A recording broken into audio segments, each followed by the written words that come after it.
স্থানীয় সময় শনিবার মধ্যরাতে কড়া নিরাপত্তায় বলয় ফাঁকি দিয়ে ফ্লোরিডায় ট্রাম্পের মারে-লাগোর রিসোর্টের ভেতরে ঢুকে পড়েন এক ব্যক্তি। এ সময় তার হাতে একটি শটগান ও জ্বালানি তেলের ক্যান ছিল। এক বিবৃতিতে মার্কিন সিক্রেট সার্ভিস জানিয়েছে, রিসোর্টের উত্তর গেট দিয়ে প্রবেশ করে ওই ব্যক্তি সন্দেহজনকভাবে ঘোরাফেরা করছিলেন।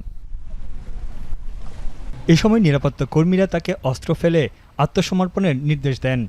যদিও তা অমান্য করে উল্টো তাদের লক্ষ্য করে বন্দুক তাক করেন ওই ব্যক্তি। এ সময় আত্মরক্ষায় নিরাপত্তা কর্মীরা গুলি ছুড়লে ঘটনাস্থলেই প্রাণ হারান ২০ বছর বয়সী সন্দেহভাজন ওই যুবক। সন্দেহভাজন বন্দুকধারী কী উদ্দেশ্যে সেখানে অনুপ্রবেশ করেছিল তা জানা যায়নি। পাম বিচ কাউন্টির পুলিশ ঘটনাস্থল থেকে উদ্ধার করা শটগানের একটি ছবি প্রকাশ করেছে। ঘটনা তদন্তে সিক্রেট সার্ভিস ও পুলিশের পাশাপাশি কাজ চালিয়ে যাচ্ছে FBI।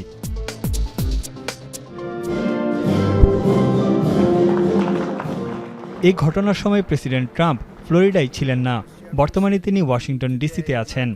এর আগে ২০২৪ সালের সেপ্টেম্বরে ফ্লোরিডার পাম বিচের একটি গলফ ক্লাবের ঝোপের ভেতর থেকে সশস্ত্র এক ব্যক্তিকে আটক করে নিরাপত্তা বাহিনী। ট্রাম্পকে হত্যাচেষ্টার মামলায় সন্দেহভাজন ওই ব্যক্তিকে যাবজ্জীবন কারাদণ্ড দেওয়া হয়। তানভীর জনি, এখন বিশ্ব।